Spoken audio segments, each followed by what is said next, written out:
This area is near the natural pools. It is the area where we have the largest congregation of green sea turtles in the Dominican Republic.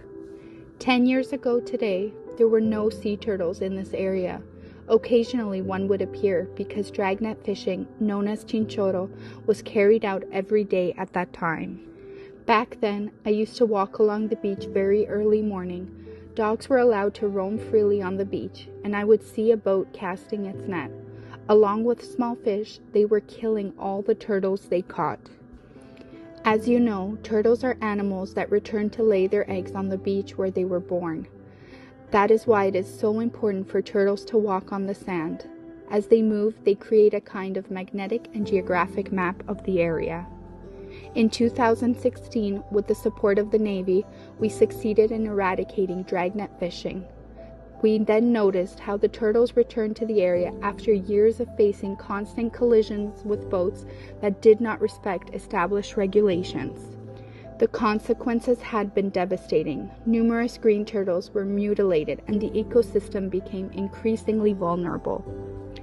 Coronel, it appears that this may have been a harpoon wound. Look, there was a fracture here. We inserted a stick and it comes out through another small hole here. It was confusing at first because there were marks that could also have been caused by a trammel net. We were analyzing this because you can see marks that may have been caused by a net. And then here there is another wound. It seems the person who had it may have been carrying it tied up. Perhaps they lost it. It may have been secured in place, but yes, there is a diver involved here. You can see that clearly. Faced with this reality, the Bavaro Reef Ecological Foundation, under the presidency of Fernando Sanchez, initiated a firm process of reporting these incidents in local, national, and international media. It was not only about making a problem visible, but demanding concrete solutions. As a result of these actions, the Ministry of Environment appointed a specialized technical team to evaluate the situation on site. During their visit to Bavaro, the team confirmed not only seriousness of the problem, but also the enormous ecological potential in the area and the importance of the green turtle population that inhabits these waters.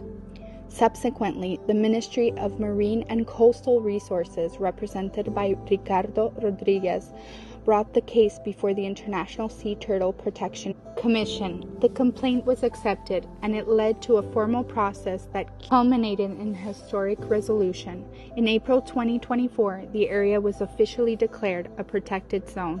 Today, we are complying with that resolution, identifying key stakeholders, implementing regulations, signage, and control measures, and launching a strategic plan that will allow us to achieve our main objective: to protect the turtles, to guarantee them a safe habitat, and to make this project a benchmark not only in Bavaro, but throughout the Caribbean. This is only the beginning. We will continue sharing progress in future publications.